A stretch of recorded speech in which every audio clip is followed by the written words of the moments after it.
Ooh la la. The doctor will see now. Check for pulse.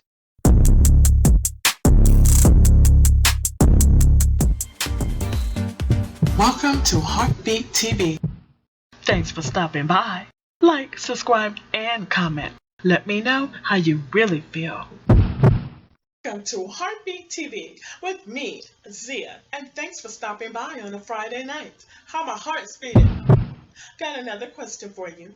Can we or can we not agree that Miss Wendy Williams runs her mouth way too much sometimes? And yeah, she should. She has a talk show to run, and I wouldn't have content to create. But now, remember way back in January when she was running her mouth about Joaquin Phoenix? His cleft lip and the beautiful people of the cleft lip community. Why she even upset the grand diva Cher herself. Wendy didn't take a beat, catch her breath, or give them a break for 11.5 seconds. Yes, I counted.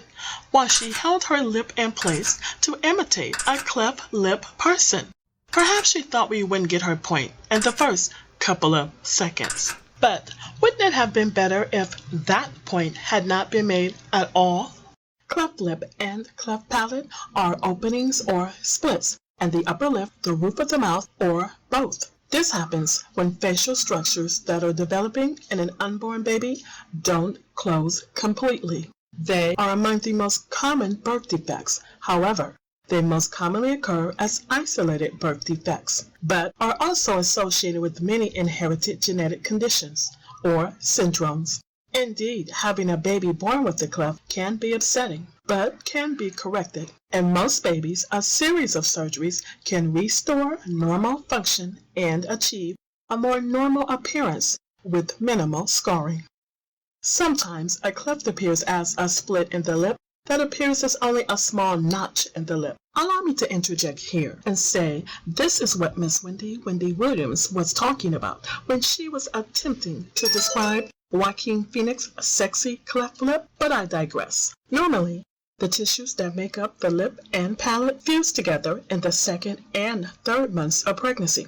But in babies with cleft lip and cleft palate, the fusion never takes place or occurs only part way. Researchers believe that most causes of cleft lip and cleft palate are caused by an interaction of genetic and environmental factors. Sadly, in many babies, a definite cause isn't discovered. The mother or the father can pass on genes that cause clefting, either alone or as part of a genetic syndrome that includes a cleft lip or cleft palate as one of its signs. In some cases, babies inherit a gene that makes them more likely to develop a cleft. And then, an environmental trigger actually causes the cleft to occur. There are several risk factors that may increase the likelihood of a baby developing a cleft, such as parents with a family history face a higher risk. Exposure to certain substances during pregnancies, such as cigarettes, alcohol, or certain medications, as well as being diagnosed with diabetes before pregnancy and being obese during pregnancy. Interesting to note that males are more likely to have a cleft lip with or without cleft palate. Cleft palate without cleft lip is more common in females. In the United States, cleft lip and palate are reportedly most common in Native Americans and least common in African Americans. Children with cleft lip, with or without cleft palate, face a variety of challenges, depending on the type and severity of the cleft, such as difficulty feeding. One of the most immediate concerns after birth is feeding. While most babies with cleft lip can breastfeed, a cleft palate may make sucking difficult. Ear infections and hearing loss. Babies with cleft palate are especially at risk of developing middle ear fluid and hearing loss. Also, dental problems. If the cleft extends through the upper gum, tooth development may be affected, as well as speech difficulties. Because the palate is used in forming sound, the development of normal speech can be affected by a cleft palate. Speech may sound too nasal. Also, challenges of coping with a medical condition.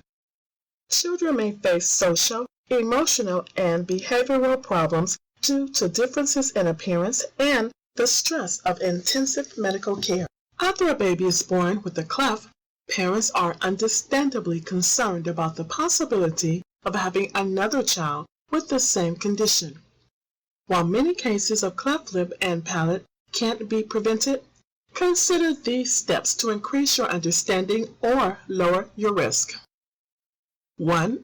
Consider genetic counseling, who can help determine your risk of having children with cleft lip and or cleft palate. 2. Take prenatal vitamins. If you're planning to get pregnant soon, ask your doctor if you should take prenatal vitamins. 3. Don't use tobacco or alcohol during pregnancy. This increases the risk of having a baby with a birth defect.